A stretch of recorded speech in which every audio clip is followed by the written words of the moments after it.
Hi, this is Deborah Atkinson, and I want to show you 3 exercises for knee strengthening that you can do on the floor. So while you're not weight bearing, in case you have trouble getting up and down, I happen to be sitting on the floor. You could do this sitting on a couch or on a firm bed, so you've got a good surface so you don't have to worry about the up and down from the floor. Sometimes that's the irony of strengthening knee exercises. To do them, you have to compromise the knee to get there. This should be something that everybody can do. So I'm going to show you on one leg, and I'm going to show you a few repetitions. And what you'll do is between 15 and 20 repetitions of each exercise, and do it in both legs if you have knee problems or you're having a little knee pain or weakness or vulnerability in either knee. Otherwise, you can focus on the knee that needs the attention. So the first one you're going to do, and I want to demonstrate this as well. So if I do this just sitting upright, I may compromise my back to do that. So I may want to lean back against a wall and just have the ability to have that support. The other knee I'm going to keep bent. So what I want you to do to start is just watch this kneecap, and if you're focusing closely, you're going to see that I contract the leg and then release. I'm contracting it and releasing it, and that's all that's going on. It's almost as if I'm thinking about pulling that kneecap up toward my hip and then releasing. And it's important that you let go of the muscle, because a part of what's happening is happening between my brain and those muscles. And I'm learning how to get a stronger contraction, and I'm also learning how to recruit more muscles in that knee area while I'm doing this. So this is a lot of times used in post-therapy or post-surgery physical therapy for knee replacement, knee surgeries of a lot of clients. Those of us who want to avoid knee surgery will be good to do this as well to gain the strength in the first place. That's exercise 1.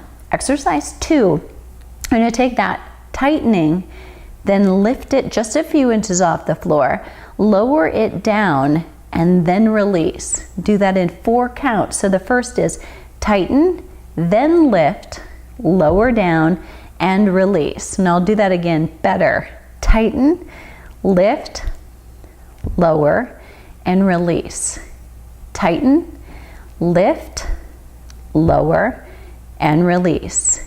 Tighten, lift, lower, and release. Tighten, lift, lower, and release. And again, 15 to 20 of those.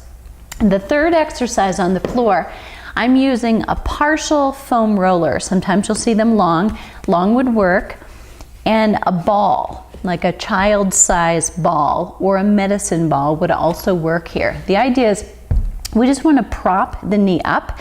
So my hip is low, my heel is on the ground, and the knee is just propped up a little bit, so that you're going to use those same muscles and contract and straighten. Hold for a few seconds and then lower down. Contract to straighten, and I want you to really be thinking about tightening those muscles. So don't just go through the motion and get it straight, but really think about holding and then coming down. Lift up. I want to make sure your knee is straight, toes are straight up, and then release. And again, you'll do 15 to 20 of that. First time you do that, you're going to go through those 3 exercises, each of them 1 time.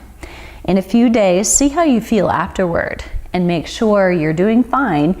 Add a second set, and by the time you've finished a week of doing the exercises, you can do them daily. You should be doing 3 sets of 15 to 20 exercises. Now we're going to do 2 exercises in a standing position. What I want you to pay attention to are my hip joint, my knee joint, and my ankle joint and the alignment. So this is the leg that I was working. So I'm going to just be picking the other one up. I have a hand on the wall just for support if you need it. You want to try to make sure that your hips stay level, that you don't hike the standing leg or let it sink, either one.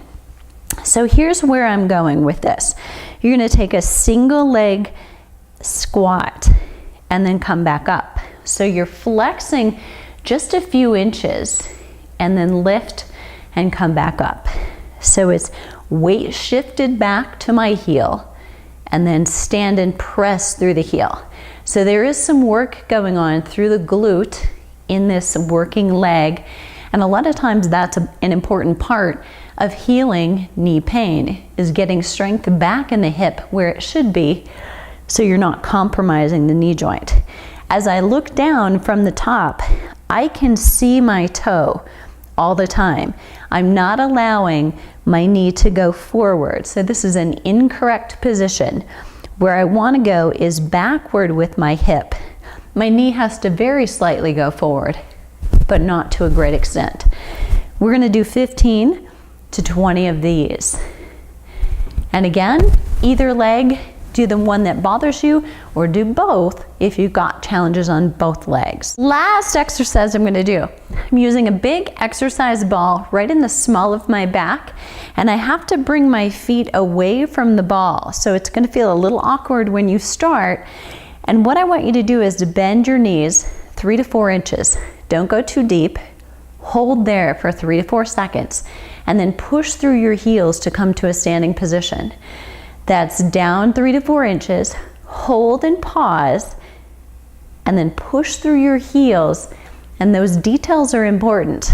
As you push through the heels, you connect and you stress the glutes, the muscles you want to be using, instead of stressing the knees. When your weight goes to the balls of your feet, there's more risk that you will put pressure on your knee. Weight on your heels, core is tight. And then bring it back up. Lower down, hold here, draw that navel in, and lift.